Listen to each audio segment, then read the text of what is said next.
Good morning. All right, wrapping up Wednesday practice with 2-minute drill. You guys probably heard. Pretty competitive. Things got intense in a good way, and had some good work with just about everybody.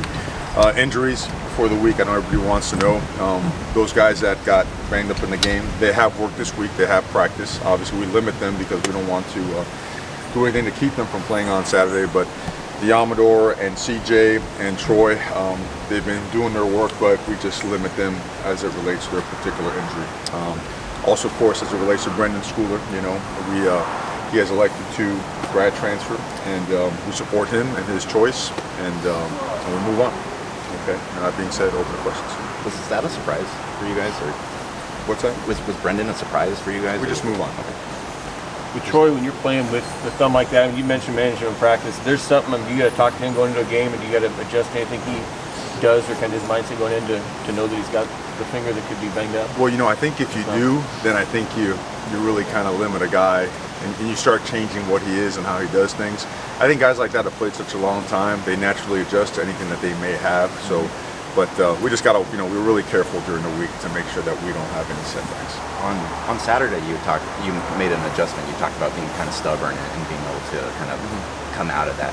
What sort of communication processes do you have in game with, whether it be Marcus and just going about putting together your plan and being able to kind of adapt out of it? Well, we were close on a couple runs. When you run the ball against the bare front and you're running to the open side, the split side, there's going to be a crease. It's just going to open quickly and close pretty quickly. If you hit it, you've got a ways to run, because you saw how they play their safety. The post safety is about 20-25 yards deep. It's very unique.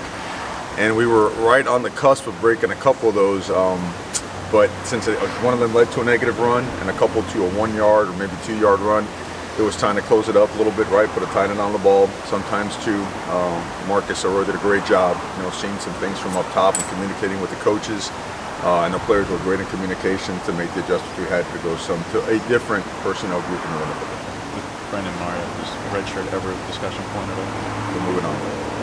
How does it change? How does it impact the receiver position as far as Spencer was there, he was back, and it looked like David still. But those guys have been all getting reps. I think every single receiver on the roster and the 2 deep and beyond, they've all been getting reps.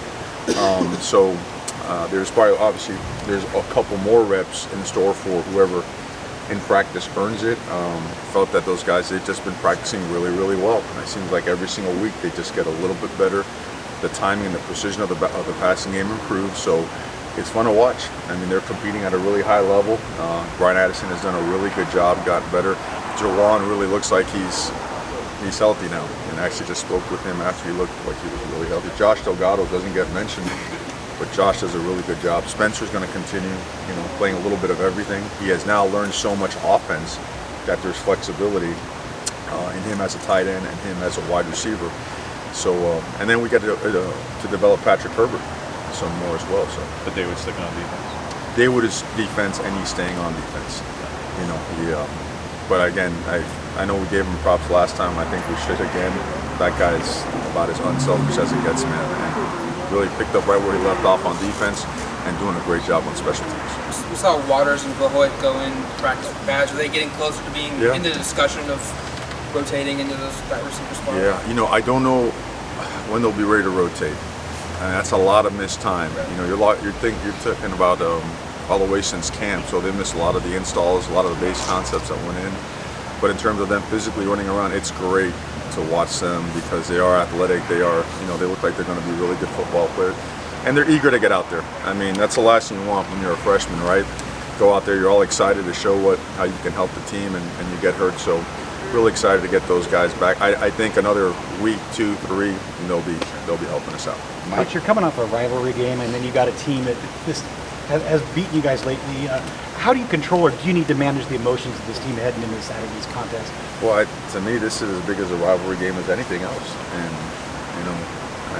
I provide boring interviews for you guys, and I apologize, but it's the most important game because it is the next game.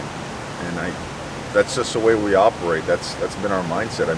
Our team is fully aware of the fact that nothing but our very best is going to be good enough on Saturday. Nothing. And because of that, preparation is as intense and as dialed up as it is. And that's why our guys have, we're really working all the time at getting on edge and staying on edge so we can work at our highest level. Mike Pilates is being inducted into the Oregon Hall of Fame this week, and I know you guys speak fairly regularly. What's that relationship kind of meant to you in your time here, and what have you kind of been able to learn from that? Well, I mean, Coach Pilates, he's been awesome. I mean, he's done such great things here. I'm a lifelong learner. Like I'm always trying to learn something. If I'm recruiting and I'm out and I get a chance to watch practice, I'll deviate from the prospect, and because there's a particular drill going on in the corner that might have some application to our team. I mean, it happened 3 times last year. Really good drills that, man, why didn't I think of that? So guys like him, just extremely helpful. He's a great sounding board, and always it's good to be able to talk and just be candid, bounce some ideas off him. And he's seen a lot of ball, and he's seen a lot of situations, and I don't think you could ever, as a coach, draw enough from guys that have experience, especially here at Oregon, as this is now being a 3rd year here, and every day we entrench ourselves in more and more. I mean, it's Stockton, we love it, we love it here, but I just get a chance to learn, so. How DJ and Mikhail come through, you think, being thrown out there and filling in against Washington? Yeah, those guys are good players now. I know obviously Mikhail made the play at the end of the game. DJ's been playing really good football all year long.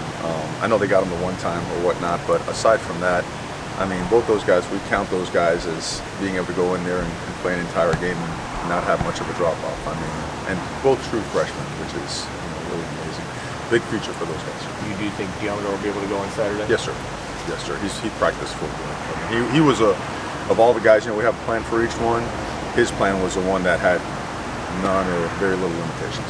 I know you don't want guys to go through an injury, but it's happened this season and it's forced a younger guy to play maybe earlier. And did that kind of help you for those moments like last weekend for Mikhail and for DJ, where they've had to play a lot and more than maybe normal than a freshman has at that point?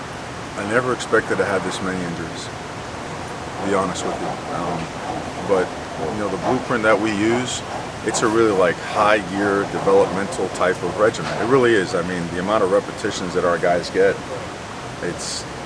guys that have gotten here for the first time, guys that we've been fortunate enough to get here as walk-ons, they get the same amount of reps during camp and during spring ball that anybody else does. So, I mean, the repetition is always the most valuable thing, right? So our coach has done a really good job developing guys, and we want to, for amongst other things, we want to be known as a program that develops at the highest level, and so far it's paying off well. I think it's a reminder that for Justin, when he leaves the program, when he leaves the building, that while he's around a lot of high character guys who live with him and stuff, that there are guys, none of these guys are hurt, and now Brennan leaving, that it's a lot of guys who have a lot of other things going on around him when he's not on the field or with him at practice. It's a human side to all this. Whether it's Jake or Brendan or Charlie, there's just a lot of guys going through a lot of stuff that he's around. And it's a good point, it's a good question.